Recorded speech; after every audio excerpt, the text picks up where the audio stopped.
Alrighty, so if you can just introduce yourself and tell us a little bit about you. Okay, my name is Angela. I am 878 days clean today. Yeah. I am 47 years old. And If I can look 23. oh yeah, thanks.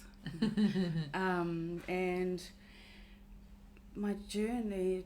Shall I just start my journey? Well, what makes you want to share your journey with us today? Okay. What makes me want to share my journey is that I've made a lot of mistakes through my life, Yeah. and I live with a lot of guilt and shame over the things that I could have done better or should have done. Yeah. And if I can share my experiences to somebody especially women that are going through the similar things, Yeah. and realise that, if they keep going down that path, then the years will just tick by, and before they know it, they'll be in their 40s and getting clean like I did. Wow. All right. So now you've said that, where does your story begin? Okay. I had a really good childhood. Where'd you grow up? I grew up in Napier. Yeah. I went to a really good school. I went to the same primary school, the same intermediate. My mother was amazing. She was amazing growing up. What's a really vivid memory you have? Well, I did singing lessons, Oh. and so every Easter and every August holidays, my sister and I would do singing and speech and drama competitions. Wow. And that was our life, like practicing. I used to go to singing lessons a couple of times a week, and then at Easter time we would have, say, 7 classes, so that was 7 songs. That was just singing, and I would practice when I was in that. I was supposed to practice. To be honest, I can't really remember doing a lot of practicing apart from when I was at lessons. Yeah. And then, at Easter we would, the Napier Performing Arts would put on competitions, and I would enter in the competitions with my sister. And your mum was proud supporter? My mum was always sitting in the audience, prompting us with words. So was my singing teacher. My singing teacher would be like, smile. Yeah. And a lot of the time I would come first or second or third. Wow. I won cups, I won championships. I did really, really well. I really enjoyed it. So you had a good little childhood there. And sometimes my father would make it to these competitions, but most of the time he was out fishing, paying for our singing lessons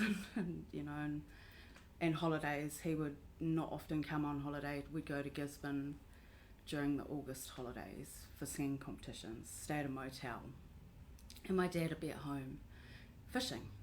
So, and that was a common occurrence. Not often he came on holiday.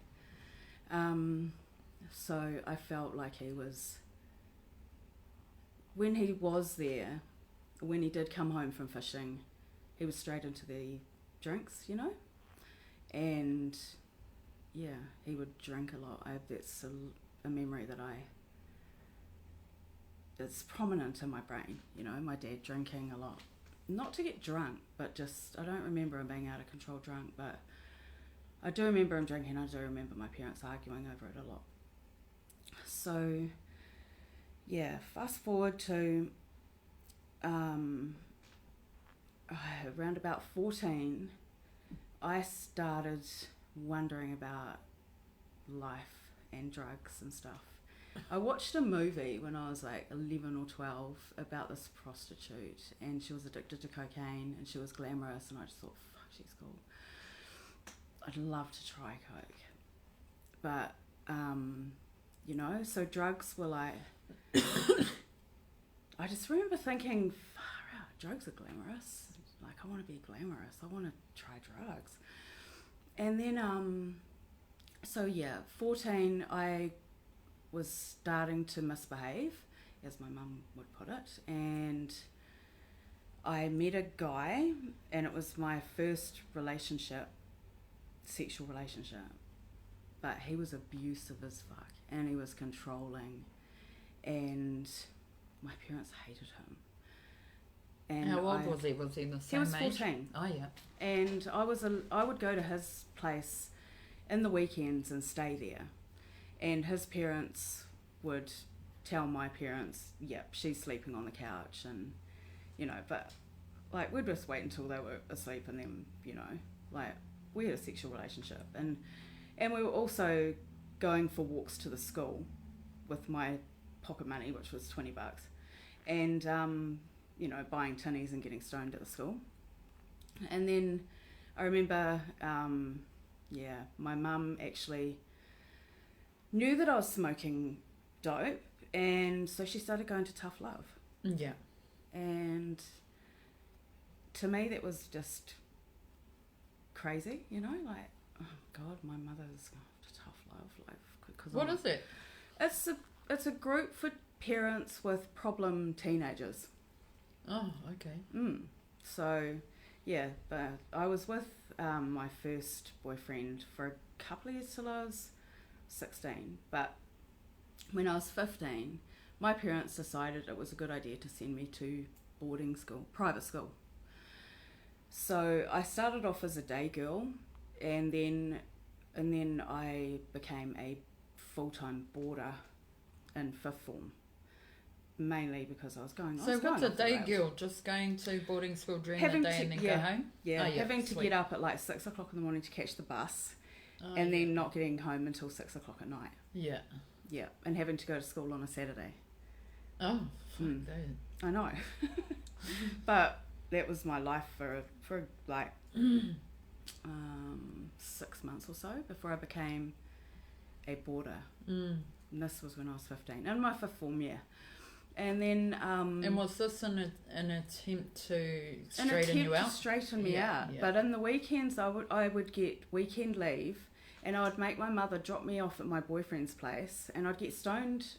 Like, sometimes I would get stoned all weekend and drink if we had the opportunity, or I was allowed home on a Sunday.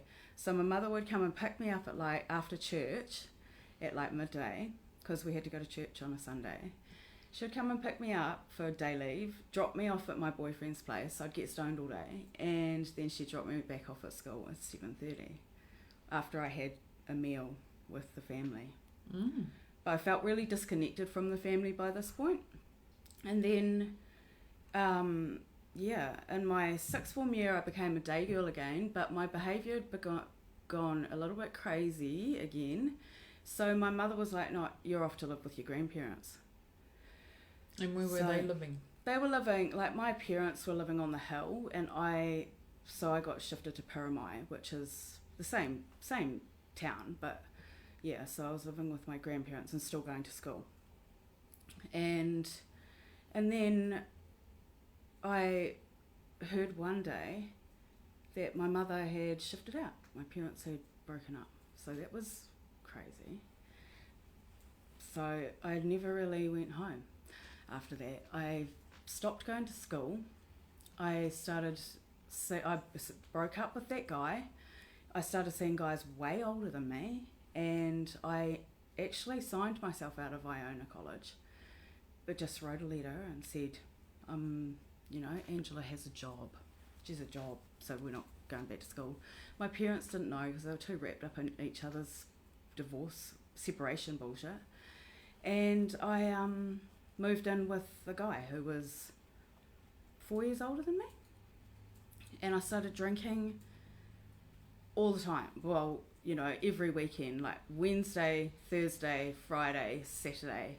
And with that came LSD and speed pills if I was offered them. I remember taking some diazepam as well when I was out on the piss. I would have been 17 and partying at nightclubs, On a Wednesday it was dollar drink night at the Criterion, so you could go there. I used to go there like with $20 and come home fucked off my face, And Thursday would be party, like drinking again, and that continued on for ages. And then I got a job at a chemist when I was 17. And that was cool. It was easy access to Durhamine and whatever else I wanted, you know, just, even though I was just a pharmacy assistant, didn't take much to like find out where those drugs were, wait for the pharmacist to turn his back, you know, and some for Ange and some for the patient. And so yeah, I started doing that, and I was smoking weed all throughout this time as well. And then I worked there for like a year and a half, and until I was 18 and a half. And then I took some leave and I went on holiday to Auckland. And my first true love was living in Auckland. And while I was up there, he gave me my first line of speed. And I was up for like 3 days. And I was like, oh yeah, I like that. And what did you like about it? I just loved to party. Because I was quite a shy person who I just wanted people to like me. You know, I didn't feel like people would like me for me. So I became another person when I was like drinking. A persona. Yeah. I even told a whole lot of fucking lies back then as well to try and get people to like me. It's just so tragic. It's so sad. And so I was with him, and I loved him, man. I loved him. And I got a job up there. I left my job at the pharmacy in Napier, and I got a job up in Auckland at another pharmacy. Yeah, there's a common denomination here. And that job was cool, and I was taking pseudoephedrine and Durhamine from there as well for our weekly, like, weekend. You know, during the week we're all good, we're smoking weed during the week. During the weekend we'd start drinking and take.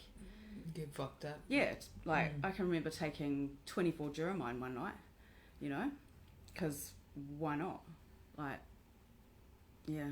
And the guy that my first true love, he would take that many as well, you know. And then we had a big fight. So during the week you would just smoke weed and work. Yeah. And then come the weekend, you and your first true love would just get fucked up. Yeah. And that would continue for a wee while until, and I mean throughout that time, you know, we'd have lines of speed here and there, but I wasn't buying it or anything. Yeah. It was just on offer by people. If it was available. Yeah, if it was available, I was having it. Yeah, hard. And yeah, and then I broke up with him. One horrible night, we got so fucked up, and I was dancing on the bar at some... As you do. Yeah, like shaking it.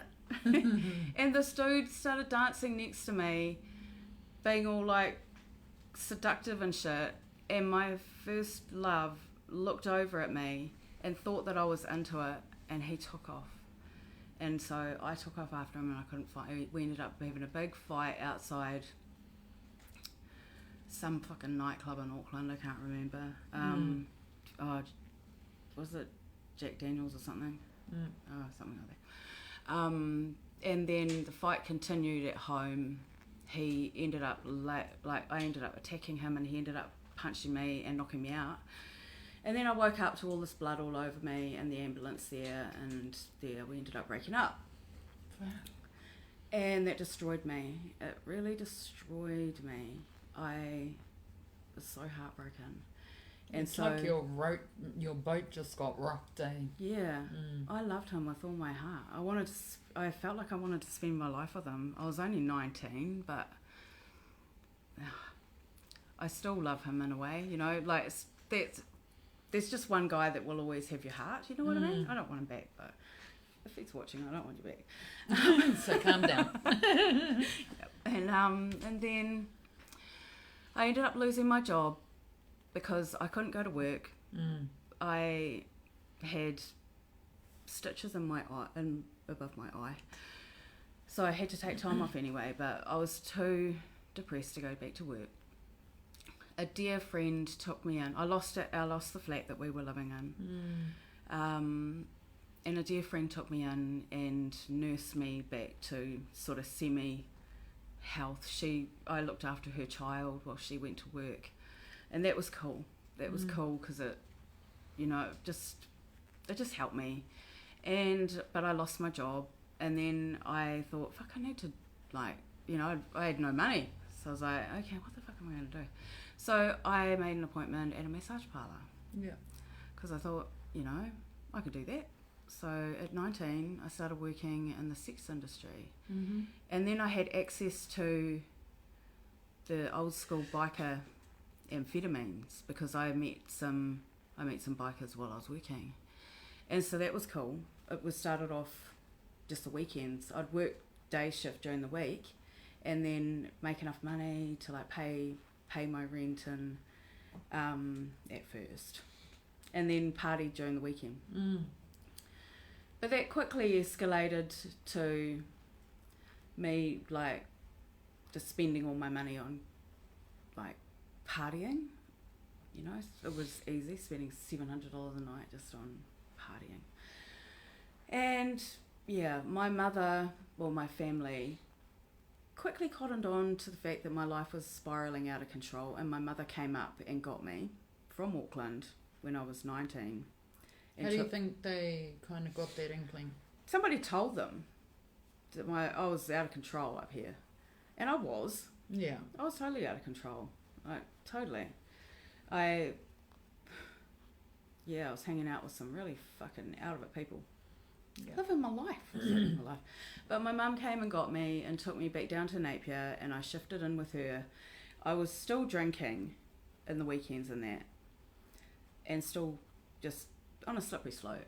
But then I met the father of my child, and I got pregnant at 21, and amazingly I laid off the drugs and the alcohol. So when I was 22, I gave birth to a healthy baby boy, and I had a house to live in because my dad said you can live in your nana's house, and that was cool. Life was cool. I didn't go out for 6 months or something. But then I broke up with his father, and the social life was there, and so I would go out once every 3 weeks. And then when Daniel was about 16 months old, I started working in the sex industry again because my partying had escalated and gotten out of control again, and I wanted to do speed again. So yeah, I started doing that. And that was once every 3 weeks, and I thought that I had it under control. It was once every 3 weeks. Yeah, I'm taking MDMA once every 3 weeks because that's when Daniel's father, I shouldn't say his name actually, my son, that's when he said that he would have him. Yeah. Look after him while I go out. And so I was taking MDMA, K, whatever I could. I was, living this party life and going to raves and stuff, and then on the weekends your son would go to his father. Yeah. And I thought that was pretty, I thought that was all good. I was managing to hold down a job, 2 jobs actually, one at the vet and one at the doctor's. Wow. Where I was writing out scripts for drugs, at the doctor's I was writing illegal prescriptions for myself under fake names and stuff. And also at the vet, I worked there for a year. That was actually probably my longest job that I ever had with a normal place. But I wasn't too honest there either. And then, so when Daniel, I keep saying his name, sorry, my son, when my son was 4 years old, I was really, really open about me taking drugs and stuff, which was really starting to concern my family and starting to concern my son's father, who didn't take drugs or drink. And so him and my mother got together and decided that it would be best if they served an interim custody order on me, and so I lost custody of my son when he was 4 because of my out of control partying, which I thought was actually not out of control at all. And then, so I lost custody of him and when he was 4, and I just remember thinking, well, fuck this then. What's the fucking point? I'm just going to go hard. So I started using every weekend and just annihilating myself. Like, honestly, if you knew me back then, you would know how fucked up I used to get.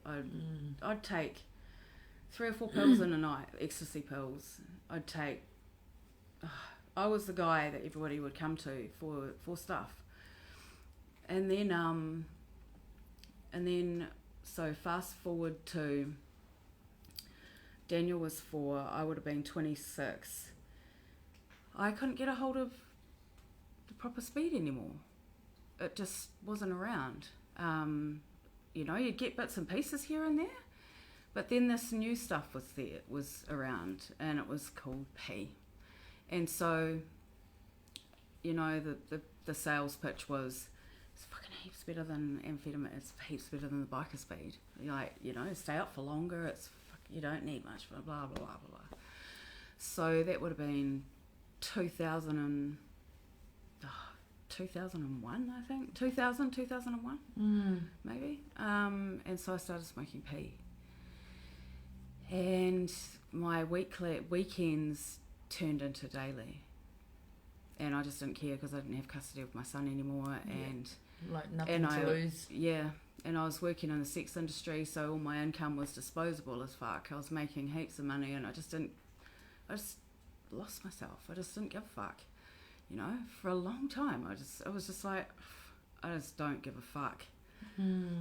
Looking back, I really wish that I had given a fuck because... In reflection, do you think that the removal of your son was a good thing for his benefit? No. I believe if I'd been allowed to keep custody of him, and maybe if SIFs had gone a little bit harder and insisted that I do hair follicle tests, which they never did, or even drug tests. But who knows? Yeah. I think maybe, 50. I'm 50-50. I mean, I think it was probably a good thing that he did go to live with his dad, because his dad was straight, completely straight, but he had his own issues as well, But yeah, so I was 26, I think, and I started smoking P every day.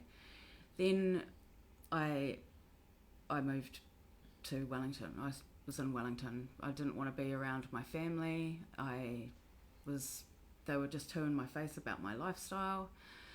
So I moved to Wellington, and I was heavily involved in the drum and bass scene down there. And that was just party lifestyle, taking ease, smoking P, just partying. What did you love about meth? What did I love about it? P? Yeah. That it would keep me up, that it would just make me sociable. I thought it made me skinny and beautiful, but in all reality it was just eating me alive. It was just eating me alive. It was just robbing me of who I was and who I was meant to be for so many fucking years. So yeah, I moved to Wellington, and then I was like, I had enough of Wellington, moved to Auckland, was using it every day. I was working every day for years, 16 years.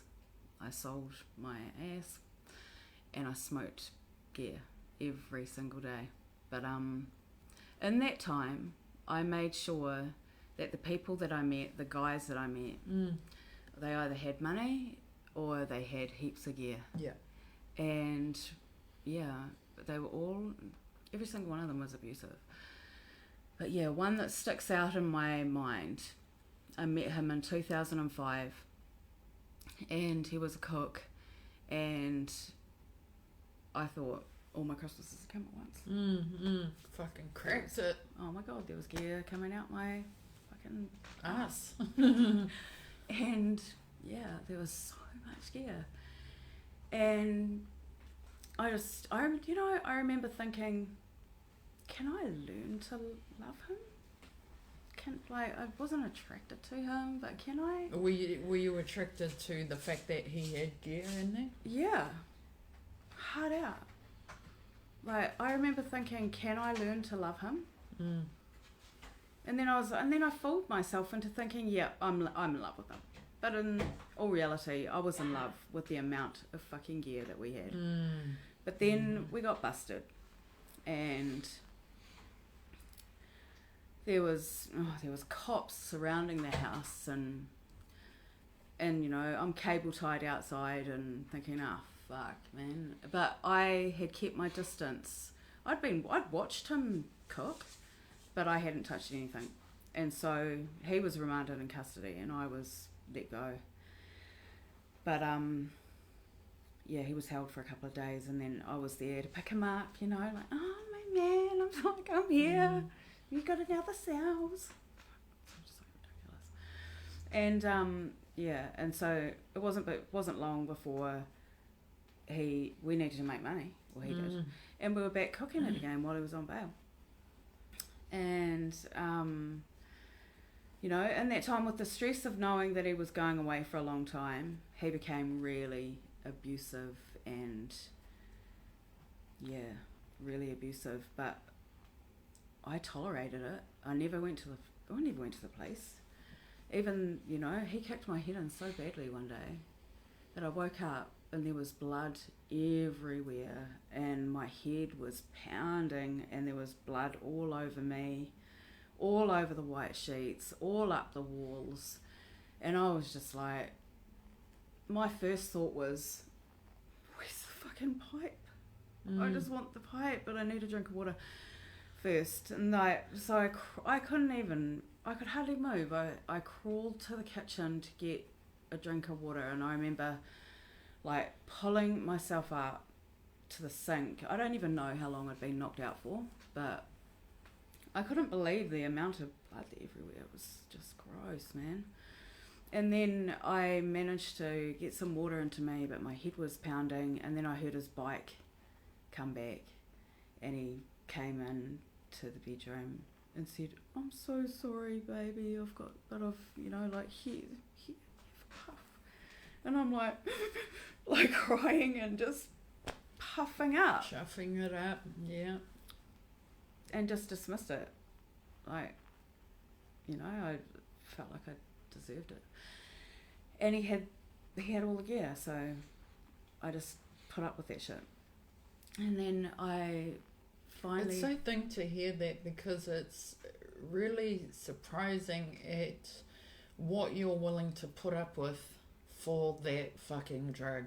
You know, like, we look at ourselves now, look at you, look at me. I'd never fucking put up with that, and I don't think you would either. I wouldn't either. But in that moment, when we're fully addicted to the fucking, that, I will put up with fucking getting our heads kicked in. I've put up with having shotguns right in my face. Yep. Like, fucking hell, it's I remember him kicking me in the head, and me like this. And then I don't remember much after that. He reckons that he was gone for a day and a half.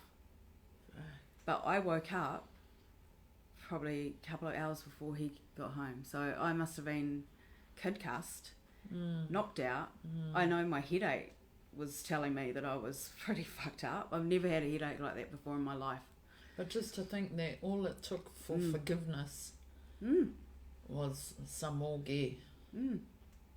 Yeah, and then, you know, like, even with all the blood everywhere, he was like, you know, and then just making sexual propositions to me, like go get into something sexy, and I'll fill this pipe up, and I'll fill up your container. Yeah. And I was just like, okay. Oh, makes me sick even thinking about it now. But yeah, I managed to escape that relationship, because even though I was stuck in it, and I got a fair few more hidings after that, I managed to escape that relationship when we were sitting in the High Court, and the judge said, I hereby sentence you to 13 years and 7 months in prison. And inside, I was like, yes, fucking, I managed to escape this guy. So yeah, he got 13 years and 7 months. But like, he left me. Well, he left heaps of stuff at home, but he also left me ingredients, and I'd been watching.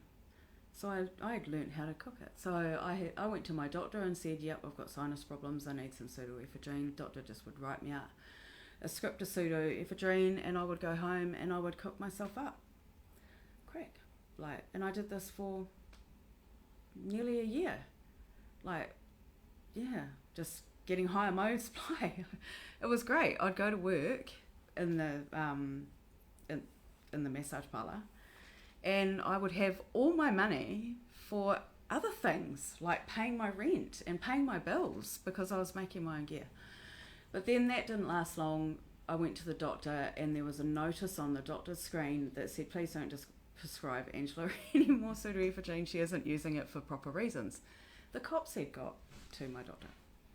I was like, oh, well, at least the cops haven't got to me. But I thought that was pretty out of it, and I remember being so disappointed. So disappointed in the doctor. But yeah, I was in my 30s by this stage, and still hadn't had, like, I would see my son once every couple of weeks. I would drive down. I went over a year without seeing him. I would always send him money and ring him. I actually managed to make it to his first day of school though. Although I don't remember that. I actually had to ask him the other day, and I said to him, did I make it to your first day of school? He goes, yeah, you did. I'm like, oh, okay, well, that's good. Can't remember it though, because I would have been high, you know. And any sort of school thing that I did go to, I remember thinking, you know, I'd scan the room, like, where's the toilets, so I can go in there and have a chuff. Yeah. Just crazy shit.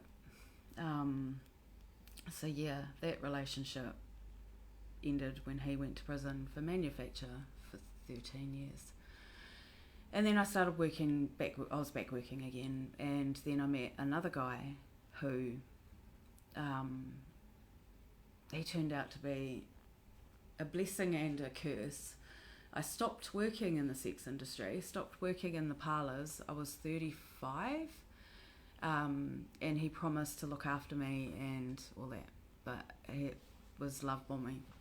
He was love bombing me, but he had...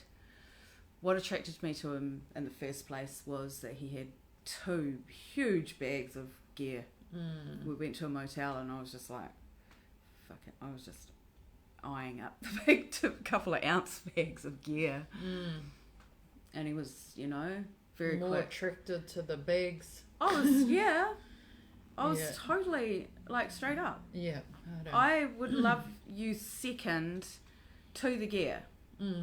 I even said to him, do not come in between me and my pipe. Like, if you do, then you will lose. Well, it's like you love your fucking self second to the gear. Yeah, I used to say the only constant thing in my life was my pipe. And if you come in between me and my pipe, then you're fucking out of here. Which is so... It's crazy to me now. But in that moment, it was my only constant. You know, it was the one thing that I could rely on. Yeah. The one thing that never fucking shit on me, even though it was shitting on me. Like, isn't that when you're fucked up like that, you just don't even think of how deluded that is. You're just like, nah, this is it. This is just it. Yeah. You know, but... So you're in that hotel, you're eyeing up those 2 ounces. And I thought, he seems alright. And he was like, you don't seem like you like your job, you know, like, and I like you, like, you know, let's start seeing each other. And I'm like, okay. And then he started buying me expensive gifts and love bombing me. I didn't know this till afterwards. Love bombing. Love bombing is buying me expensive gifts. He bought me a car, he bought me a Rolex, he gave me thousands of dollars, took me shopping, you know, just paid for lavish nights out, like for dinner, and opened the car door for me. Just a real gentleman. He was older than me, and he was just a real gentleman. But he was also a prolific fraudster and a prolific liar. And so, yeah, he started feeding me up on crack, giving me money, giving me crack, making me dependent on him. But I stopped working in the sex industry and started relying on him because that's what he wanted. So, yeah, he subjected me to a whole lot of sexual shit for bags. Yeah. Knowing that I loved the gear, right? And I was so fucking hooked on it. He would say to me, I'll give you $0.5 grams if you suck my mate's cock. And I'd be like, and I was in love with this guy. Well, I thought I was. I didn't want to suck his mate's cock, but I did because I was getting $0.5 for it. Yeah. And $1,000. I'll give you, I'll go and buy you a Louis Vuitton bag if you do this and do that. Yeah. And I'm like, I became really materialistic, and as soon as we'd have a fight, he would take everything away, and so it was just like, it was so toxic. You were just an object, eh? That's it. Yeah. Nothing more. So then, okay, so I was about 35, then I can't remember what year that was, but in 2011, during all this time, I would ring up my dad and say, Dad, I need some money, and he'd be like, how much? And I'd be like, $500 or something, and he'd put money in. He wouldn't do it straight away. Like, he would make me beg and cry, and but in the end he would do it. He would put money into my account and that. And then in 2011, he tried to kill himself. And he put a gun to his neck and tried to blow his head off. And that really affected me because I had my car impounded in Auckland and I couldn't get back to see him. And my family were like, we don't really want you back here anyway because you're fried. And so I couldn't get back to see him. Anyway, he survived it. That was in August. He survived. And he rang me up and he said, when are you coming back to live here? And so I did. And when I got back to live there, something had happened to his brain. And he was like, well, what are you doing back here? I don't want you living here. And so I had to he was supposed to move me downstairs. And he was like, no, I never said that. And I'm like, oh my fucking God. So all my stuff was in storage for 6 months and I was pretty much homeless. And so that spiraled my addiction even. My addiction was out of control anyway, but I used any excuse to spiral deeper. Yeah. It was like, well, my life's so fucking shit. Who gives a fuck? This is me. This is take it or leave it. And I'm thinking there would be a feeling of not feeling wanted. Yeah. Yeah. Genuinely wanted. Nobody wanted to hang around with me. I felt like I had no real friends. I had a couple of real friends, but they had their own lives and I had no real connection with anyone. And so I moved back here and I started hanging out with some using friends and I focused in on the dealer because that was what I did. Yeah. Focused in on the person that has the most gear and let's be friends with them. And not so I can get free gear or anything, just so I can, tick and stuff. And so I eventually got a flat of my own, but I had to sleep on my friend's couch and because I had no money, I had nothing. So I was sleeping on a friend's couch and then I managed to get a house of my own, a little house. And while I was living there, my friend who I befriended, I had the good contacts in Auckland. So we were driving up to Auckland to get gear. And this was great for me because I was making money out of it, and I was also getting gear out of it. And I, just being the middleman, I was like, fuck, this is fucking cool. And so yeah, I had gear, I had food in the cupboards, and then my son came back to live with me. He was 15. Fuck. Yeah. He wanted to come and live with me. But Sifs didn't want that. Sifs so didn't want that. They came and checked up on me every single fucking day. Like, and, and here I am sitting there, like, thinking, I hit the pipes well hidden and... Jaws going to town. And, like, I'm just real enthusiastic and, like, trying to be a fucking really good mum to a 15-year-old. And all the while I'm, like, supplying him with weed and stuff. And, yeah. And then I had a home invasion. And they hurt me. They hurt my son. They didn't get anything. They took my handbag, but, yeah, they didn't take... Oh, they took half a gram or something. Was it just a random home invasion, or I was doing PD, and because I always had gear, because I was going to Auckland to supply my mate all the time, I always had gear, and I would keep my pipe in my pocket in my sock, and so people look. Like a couple of them were like, oh, do you want a puff? And I'm like, no, I'm all good. And they're like, oh, what the fuck's going on there? And then one PD day, I was out in my garden and the PD van drove past and they saw where I lived. Oh. And so they planned a home invasion on me. Yeah, 3 of them.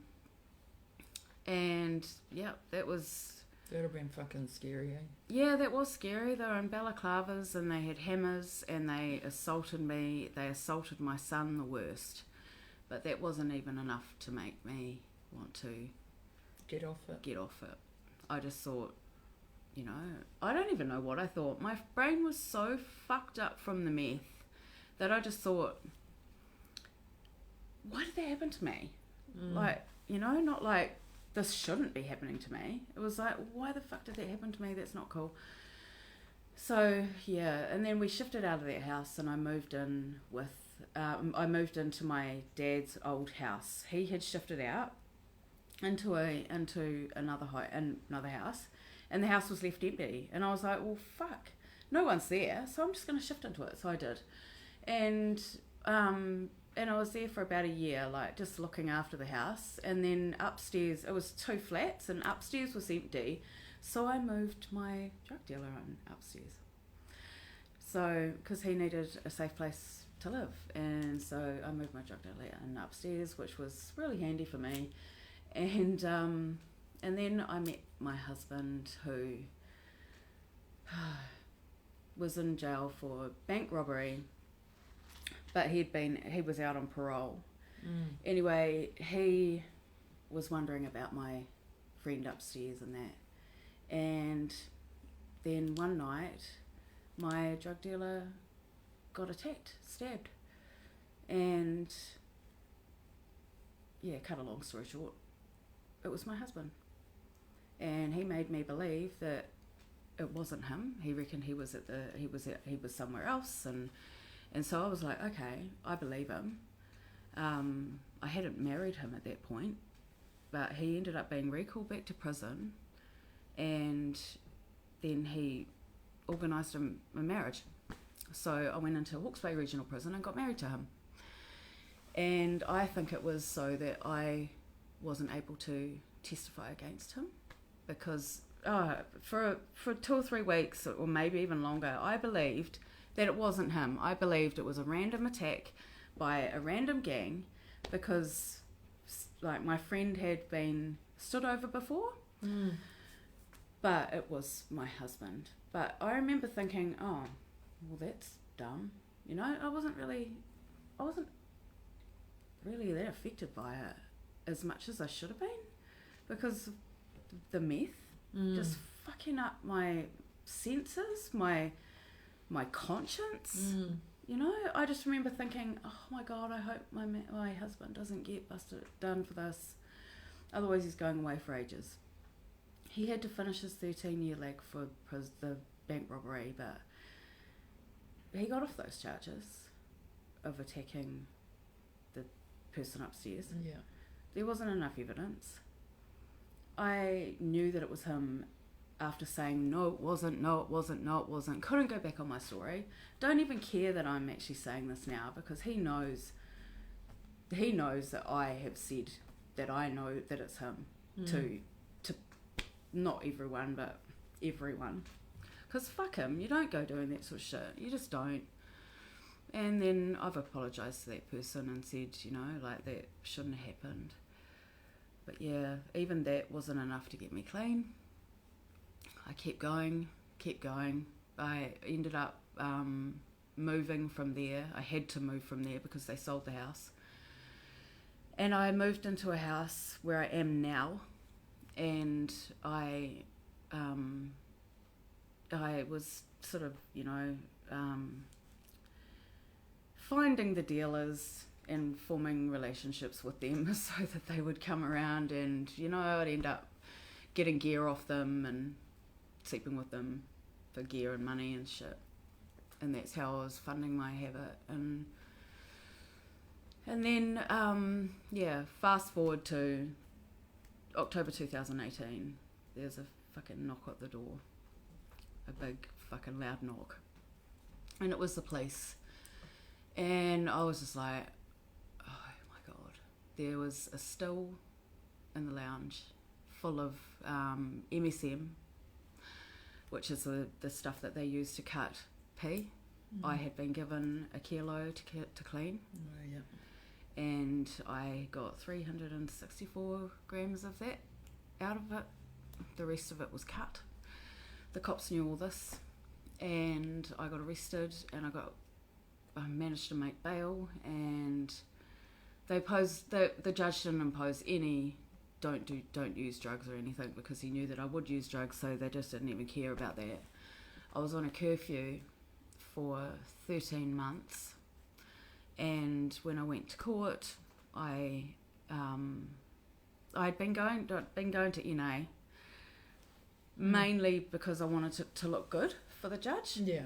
Not because I honestly didn't believe that I was worth recovery, and I honestly didn't give a fuck. I just still didn't give a fuck, eh? And when I went to court after 13 months of curfew, I was the first to be sentenced in New Zealand under the new addict law.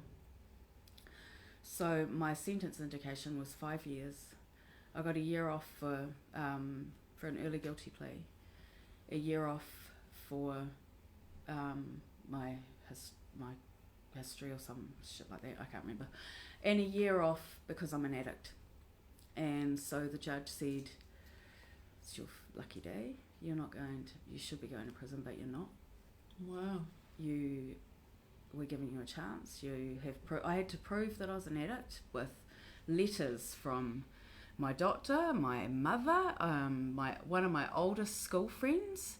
I even asked my son to provide a letter of what it was like living with a mother with addiction. My best friend, I got her to write a letter of what it was like living with me as an addict. She's actually a psych nurse. And they all sent letters to my lawyer and all presented them to the judge. And the judge said, you have proved that everything you've done is been because of your addiction. So I'm giving you a chance. I'm sentencing you to 9 months home D. And the condition is you have to go to residential rehab. So I was just like, holy fuck, okay. And he was like, and I'm not going to impose a no drugs and alcohol thing, because it's obvious you're an addict and you're probably going to leave this courtroom and go and get high, which I did. Go and get cooked. Yeah, but so that was in November 2019. God, I've had so many people watching, probably like, who the fuck's that judge? Yeah. Well, if you have a look up R versus Fatu, Fatu, R versus Fatu, it was that. So yeah, if you're an addict, you get time off, and you do get a chance to go to rehab. Yeah, I was the first in the country to be sentenced under that new law, which meant that I didn't go to jail, which is fucking surprising. And the judge said, if you come before the court again, make sure that you bring your toothbrush because you're going away for a very long time. And I was just like, holy shit. Okay, so I had to find a rehab. And that was cool. I was like, okay, I'm gonna go. Like, I was in a position.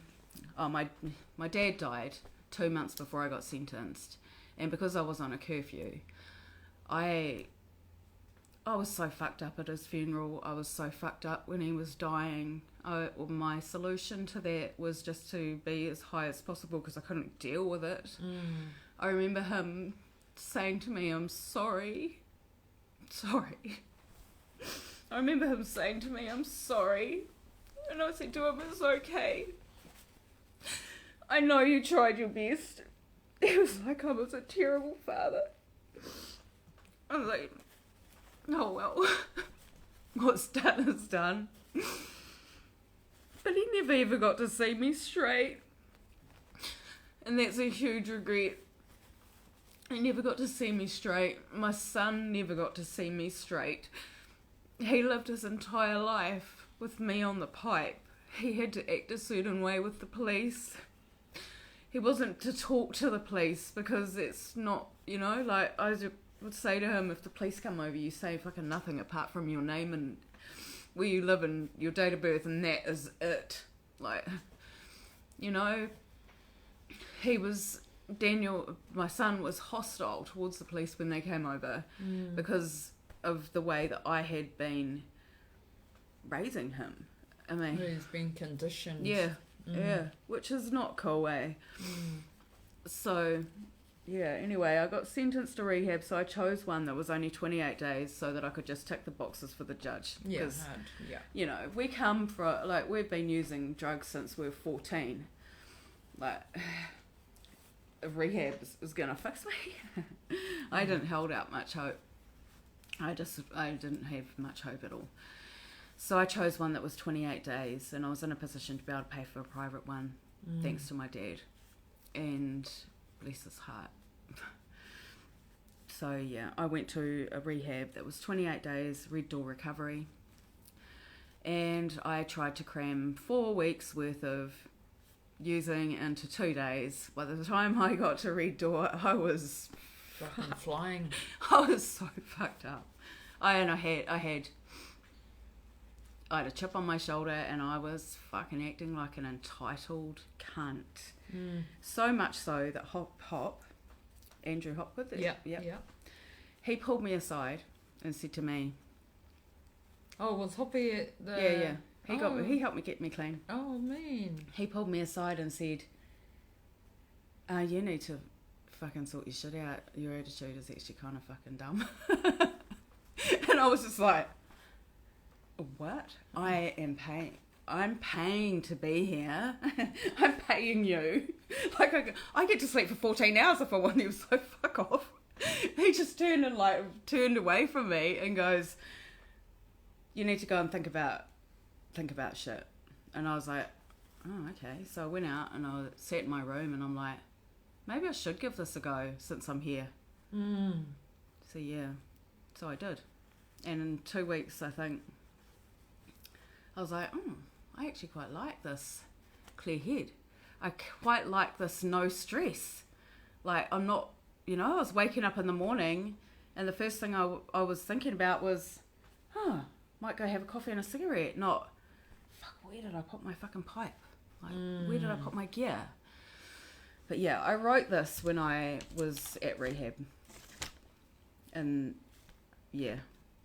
When I first arrived here, I was fried. I had tried to cram 4 weeks of meth into a couple of days. I thought I could sleep the 28 days away. My life was chaos, and I'd been sentenced in November last year to 9 months home D in special conditions, including residential rehab.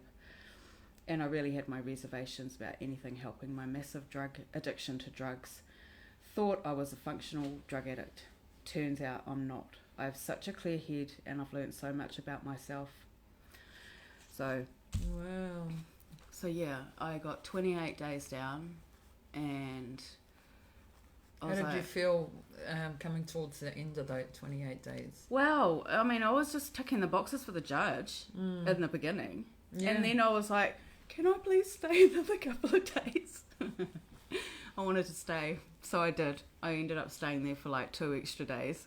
Wow. And then flying back, I had to jump on the plane. The armour guard people had to come and cut my bracelet off.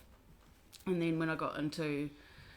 my mum picked me up from the Napier airport, and I had to drive straight home where armour guard was waiting to put another bracelet on my ankle for the next couple of months. But my son sent me a song while I was down there, and it was called Brighter Days by Hybrid Minds, and I played it, and honestly I bawled my eyes out. Hybrid Minds, Brighter Days.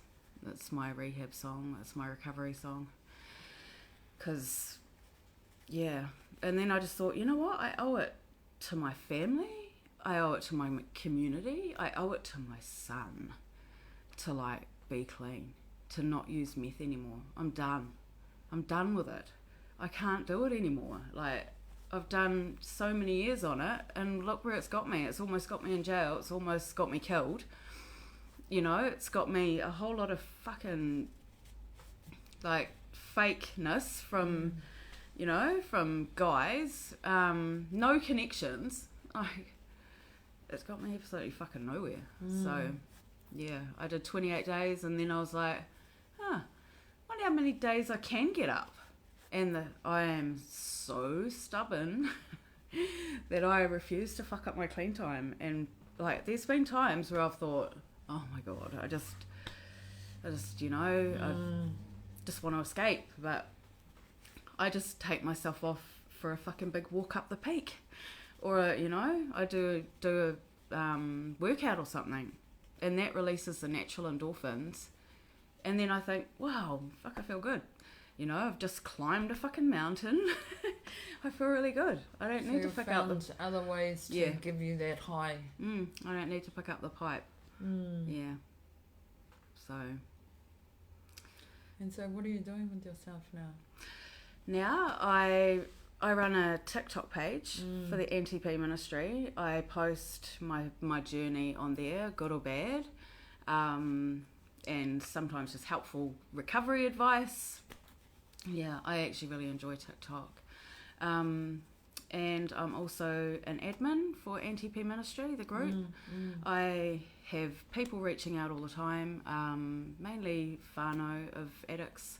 Yeah. Not so much addicts, but occasionally addicts, but a lot of grandparents as well.